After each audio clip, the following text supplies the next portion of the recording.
এই রকম চেয়ারম্যানদেরকে জাহান্নামে ফেলানো হবে, এমপিদেরকে জাহান্নামে ফেলানো হবে। আর বলবে কি পাপ করেছো? বলবে ইতিমদেরকে খাবার দিতাম না, কি দিতাম না? জোরে কয় না? ইতিমদেরকে খাবার দিতাম না। ইতিমদেরকে যে খাবার দেবে না তার শাস্তি যে কত ভয়াবহ হবে এই ব্যক্তি ছাড়া আর কেউ জানবে না।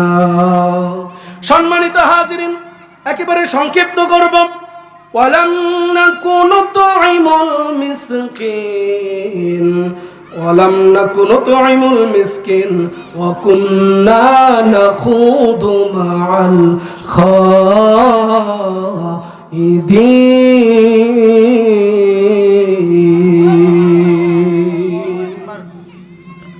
আর কি করতাম? দুনিয়ায় যখন আমরা ছিলাম তখন সত্য যারা কথা বলতো এদের বিরুদ্ধে আমরা অপবাদ রটতাম।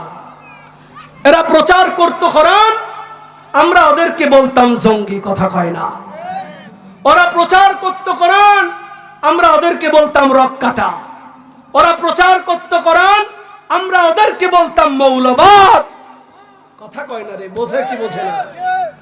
আমরা সত্যবাদীদের বিরুদ্ধে অপবাদ রটাতাম সত্যবাদীদের বিরুদ্ধে।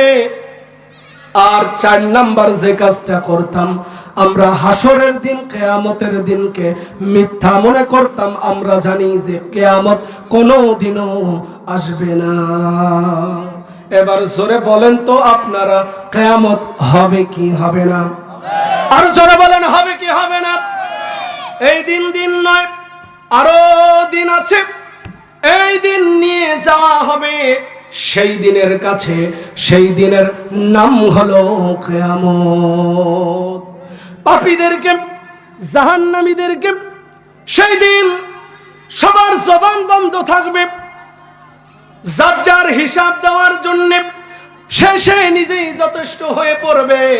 তাদেরকে একটা খোলা কিতাব দেওয়া হবে। কিতাবটা হাতে নিবে। কিতাবটা হাতে নিয়ে সে বলবে, লা ইউগাদিরু সগীরাতাও ওয়ালা কাবীরাতান ইল্লা আহসাহা। লা ইউগাদিরু সগীরাতাও ওয়ালা কাবীরাতান ইল্লা আহসাহা। হায় আজকে আমাদের আফসোস, হায় আমাদের আফসোস। দুনিয়ায় যে ছোট্ট গুনাহটা করেছি সেটা বাদ পড়ে নাই।